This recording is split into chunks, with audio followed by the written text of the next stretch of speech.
የህወሓት ህልውናና ቀጣይነትን ለማረጋገጥ ኃላፊነትና ግዴታ ብቻ ሳይሆን አደራ እንዳለብን በግልጽ መታወቅ አለበት ሲሉ ጀነራል ታደሰ ወረደ አስጠነቀቁ።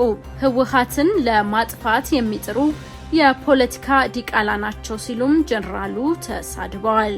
ህወሓት ክድህን ወይ ክጠፍእ ዝኽእል ብውሽጡን በአባላቱን ኮይኑ ህወሓት ገጢሞም ወካል ዘለው ማዕንቆታት ወፂኡ ዓብይን ነባርን ናይ ኩላትና ኣሰር ዘለዎን ፓርቲ ድሕንነቱን ቀጻልነቱን ክረጋገጽ ኩሉ ዝከኣለና ምግባር ነውሪ ምጥሓስ እንተይኮነስ ሓላፍነትን ግቡእን ከም ዘለና ግልጽ ክኸውን ኣለዎ።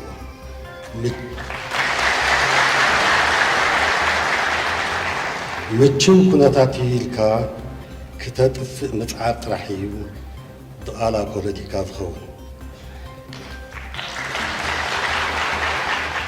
በግዴለሽነት ከህዳሴ ግድብ በተለቀቀ ውሃ የእርሻ መሬቶችና መንደሮች በጎርፍ ናዳ ተጥለቅልቀዋል በማለት ግብጽ ኢትዮጵያን ከሳለች። ግድቡ ባይኖርማ አለች ኢትዮጵያ በበኩሏ ባለፉት ወራት በኢትዮጵያ በተከሰተው ከባድ ዝናብ በሱዳናውያንና በግብጻውያን ህይወትና መሰረተ ልማት ላይ ታሪካዊ ውድመት ይደርስ ነበር ስትል አስታውቃለች። በደቡብ ሱዳን ከባድ ዝናብ ባስከተለው የጎርፍ መጥለቅለቅ 19 ሰዎች ሲሞቱ ሌሎች 639225 ሰዎች በጎርፍ ተጎድተዋል ስለመባሉና ሌሎች ርዕሰ ጉዳዮችን በዛሬው የዘሆርን ዊትነስ የመረጃ ሰዓታችን እንነግራችኋለን። መረጃዎቻችን እንዲደርሷችሁ ሰብስክራይብ ማድረጋችሁን አትርሱ። በያላችሁበት ሰላምና ጤናን እንመኝላችኋለን።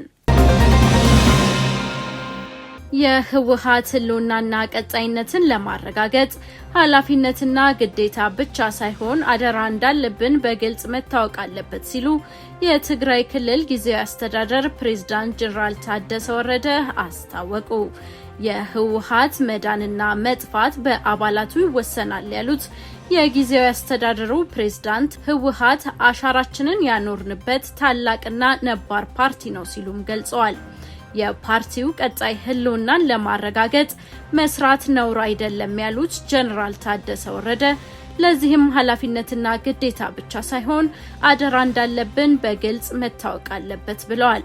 አክለውም ህወሓትን ለማጥፋት ጊዜው አሁን ነው በሚል ሰበብ ጥረት ማድረግ የፖለቲካ ዲቃላ መሆን ነው ሲሉም ህወሓትን ለሚቃወሙ በመልእክታቸው ሰድበዋል። የህልውና አደጋ የተጋረጠበትን ትግራይን ለማዳን የህዝቡን አንድነት መመለስና ማጠናከር ያስፈልጋል ብለዋል። አንድነታችንን ለማጠናከር የምናካሄደው ጥረት የመደራደር አቅማችንን በማጠናከር የትግራይ ሰላምና ደህንነትን ለማረጋገጥ እንጂ ለሌሎች ስጋት ለመሆን አይደለም ሲሉ የትግራይ ክልል ጊዜያዊ አስተዳደር ፕሬዝዳንት ጀነራል ታደሰ ወረደ ገልጸዋል። ጀነራሉ ይህንን ያሉት ህዝባዊ ኮንፈረንስ ለትግራይ ብሔራዊ አንድነት በሚል መሪ ሐሳብ በመቀሌ ሐውልቲ ሰማዕታት አዳራሽ እየተካሄደ ባለው ኮንፈረንስ ባሰሙት የመክፈቻ ንግግር ነው። በህዝባዊ ኮንፈረንሱ ከፍተኛ የህወሓት አመራሮች፣ የክልሉ የጦር መሪዎች፣ የጊዜያዊ አስተዳደሩ ከፍተኛ አመራሮችን ጨምሮ ከተለያዩ የትግራይ አካባቢዎች የተመረጡ ተሳታፊዎችና ሌሎችም ታድመውበታል። መድረኩ በዶክተር ደብረጽዮን በሚመራው ህወሓት የተዘጋጀ ሲሆን ባለፉት ሳምንታት የህወሓት ከፍተኛ አመራሮች በሁሉም የትግራይ አካባቢዎች ያካሄዷቸው ህዝባዊ ውይይቶች የማጠቃለያ ኮንፈረንስ ነው ተብሏል። በኮንፈረንሱ የተለያዩ ውሳኔዎች ያሳልፋሉ ተብሎ የሚጠበቅ ሲሆን የትግራይ ቀጣይ ዕጣ ፈንታን ጨምሮ ፖለቲካዊ፣ ወታደራዊ የትግል አቅጣጫዎች ይተላለፉበታል ተብሏል። ከፖለቲካዊና ወታደራዊ ውሳኔዎች በተጨማሪ በህወሓትና በፌዴራል መንግስት መካከል ያለው አለመግባባት በፕሪቶሪያው ስምምነትና ቀጣይነት በኤርትራ እንዲሁም በህዝብ ለህዝብ ግንኙነትና ሌሎች ጉዳዮች ተመሳሳይ የአቋም መግለጫ ይተላለፍበታል ተብሎ ይጠበቃል። ከህዳሴ ግድብ በግዴለሽነት በተለቀቀ ውሃ የእርሻ መሬቶችና መንደሮች በጎርፍ ናዳ ተጥለቅልቀዋል በማለት ግብጽ ኢትዮጵያን ከሳለች። ኢትዮጵያ በበኩሏ ግድቡ ባይኖር ባለፉት ወራት በኢትዮጵያ በተከሰተው ከባድ ዝናብ በሱዳናውያንና በግብፃውያን ሕይወትና መሰረተ ልማት ላይ ታሪካዊ ውድመት ይደርስ ነበር ስትል ከግብፅ የቀረበባትን ውንጀላ ውድቅ አድርጋለች።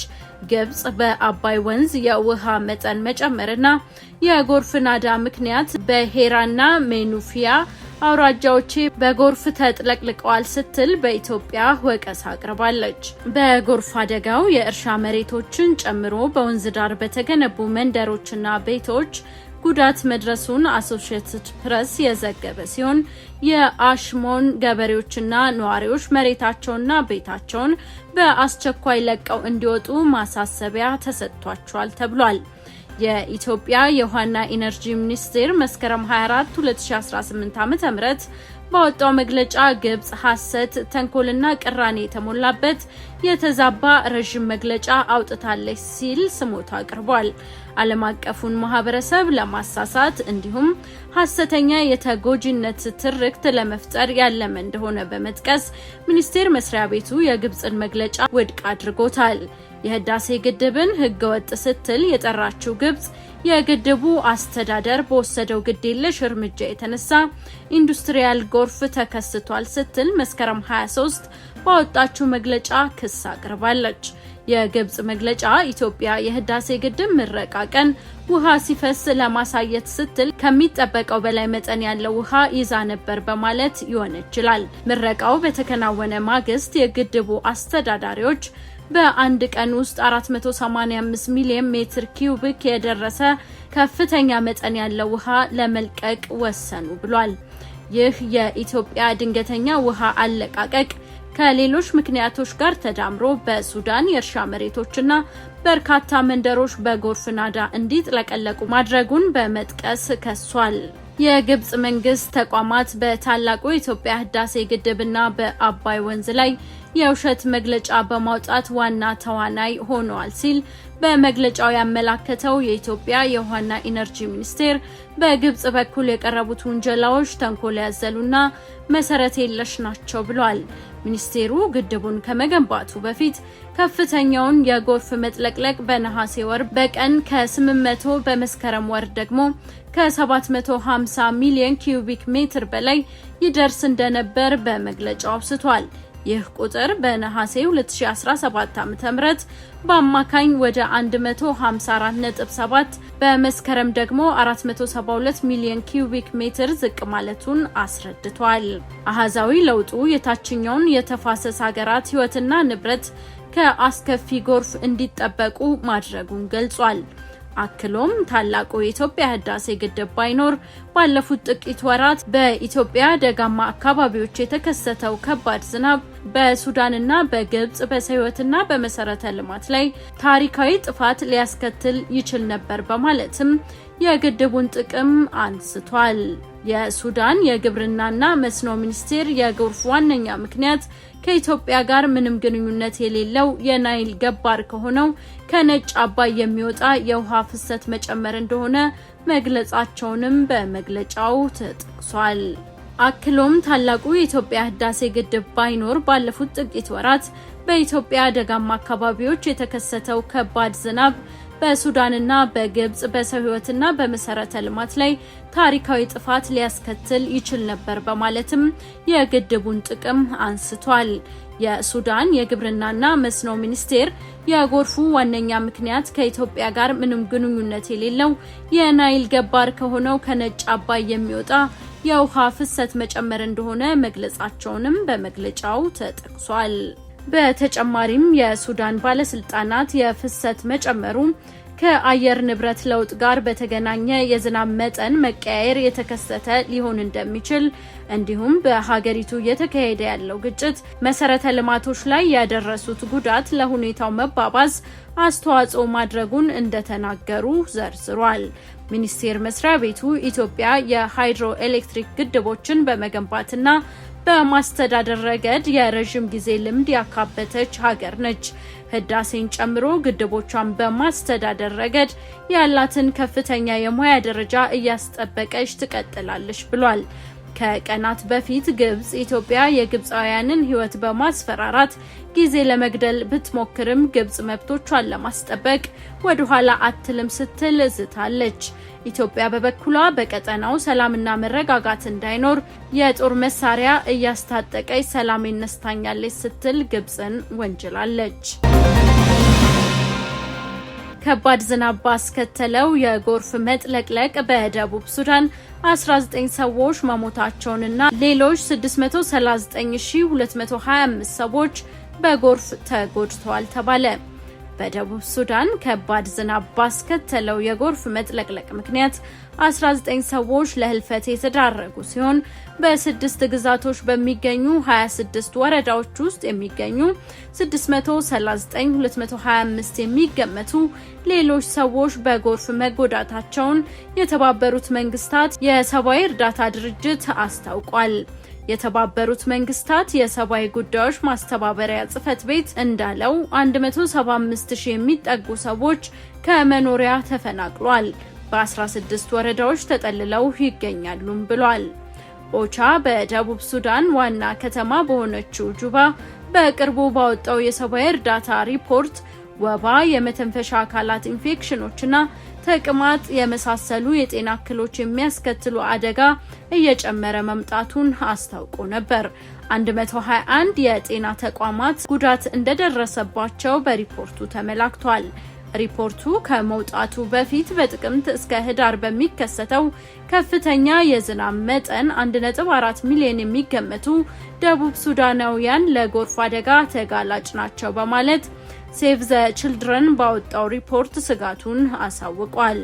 በጎርፍ መጥለቅለቁ ሳቢያ ሰዎች በደቡብ ሱዳን የእርሻ መሬቶች፣ መኖሪያ ቤቶች፣ ትምህርት ቤቶችና የጤና ተቋማትን የማግኘት እድል ማጣታቸውን ያወሳው ድርጅቱ 379000 ሰዎች በጎርፍ አደጋው መፈናቀላቸውን ዥንዋ በመረጃው ጠቅሷል።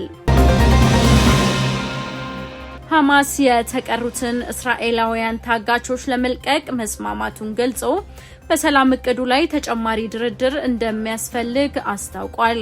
ሐማስ የሰላም እቅዱን መቀበሉን ካስታወቀ በኋላ የአሜሪካው ፕሬዝዳንት ዶናልድ ትራምፕ ሐማስ ለዘላቂ ሰላም ዝግጁ ነው በማለት እስራኤል በጋዛ የምታደርሰውን ጥቃት እንድታቆም አሳስበዋል። ፕሬዝዳንቱ ሐማስ የሰላም እቅዱን ካልተቀበለ ገሃነም ይገባል በማለት ሲዝቱ ቆይተዋል።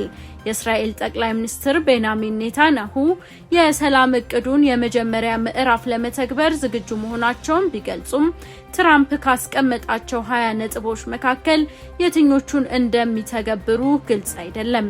ትራምፕ የሐማስን ምላሽ በበጎ ቢቀበሉም ቡድኑ ቁልፍ የሆኑ የሰላም እቅዱ ነጥቦችን አለመቀበሉ ጥያቄ አጭሯል። በሰላም እቅዱ ከተቀመጡት 20 ነጥቦች መካከል በተወሰኑት እንደሚስማማ ሐማስ የገለጸ ሲሆን የተስማማባቸው ነጥቦች ጦርነቱን ለማስቆም ይችሉ እንደሆነ አሁንም በግልጽ አልታወቀም። ዩናይትድ ኪንግደም ጠቅላይ ሚኒስትር ኪር ስታርመር አሁን ያለው ሁኔታ ተስፋ እንደሚሰጥ ተናግረዋል። የተባበሩት መንግስታት ዋና ጸሐፊ አንቶኒዮ ጉተሬዝ አሳዛኙ የጋዛ ግጭት እንዲቆም ሁሉም ወገኖች እንዲተባበሩ ጥሪ ያቀርባለሁ ብለዋል። የቱርክ ፕሬዝዳንት ረሲብ ጣይብ ኤርዶሃን ሐማስ ለጋዛ የሰላም እቅድ የሰጠው ምላሽ ገንቢ ነው ሲሉ ተናግረዋል። የጀርመን መርሃይቴ መንግስት ፍሬድሪክ መርዝ በበኩላቸው ታጋቾች የሚለቀቁበትና በጋዛ ሰላም የሚሰፍንበት ወቅት ተቃርቧል ብለዋል። የፈረንሳዩ ፕሬዝዳንት ኢማኑኤል ማክሮን ሁሉም ታጋቾች ተለቀው በጋዛ የተኩስ አቁም ስምምነት የሚደረስበት ወቅት ተቃርቧል በማለት መግለጫ አውጥተዋል። የጣሊያን ጠቅላይ ሚኒስትር ጆርጂያ ሜሎኒ በበኩላቸው ቅድሚያ ሊሰጠው የሚገባው የተኩስ አቁም ስምምነት ነው ብለዋል። 20 ነጥብ ባለው የሰላም እቅድ ውስጥ ከተካተቱ ሀሳቦች አንዱ ጋዛ ለጎረቤቶቿ ስጋት የማትሆንና ከሽብር ነፃ የሆነች ከተማ መሆን አለባት ይላል። በጋዛ መልሶ ግንባታ ተከናውኖ የጋዛ ህዝቦች ተጠቃሚ ይሆናሉ የሚል ነጥብም ተካቷል። ሁለቱ የሰላም እቅዱ ነጥቦች ከተሳኩ በኋላ ጦርነቱ ይቆማል ሲሉ ትራምፕ ተናግረዋል። ከዚያም የእስራኤል ወታደሮች አካባቢውን ለቀው ይወጣሉ በማለት አክለዋል። ሐማስ የተቀሩትን እስራኤላውያን ታጋቾች ከለቀቀ በኋላ 2000 ፍልስጤማውያን እስረኞችን እስራኤል ትለቃለች። ትራምፕ በማህበራዊ ሚዲያ ገጻቸው ታጋቾችን በቶሎ እንድናድን እስራኤል ጋዛን መደብደብ ማቆም አለባት ብለዋል። ውድ የዘሆርን ዊትነስ ቤተሰቦች ለዛሬ መረጥንላችሁ ዓለም አቀፍና አህጉር አቀፍ መረጃዎቻችን እነዚህን ይመስላሉ። በየቀኑ የምንለቃቸው መረጃዎች እንዲደርሷችሁ ሰብስክራይብ ማድረጋችሁን አትርሱ እንላለን። በያላችሁበት ሰላም ጤና ለእናንተ ይሁን።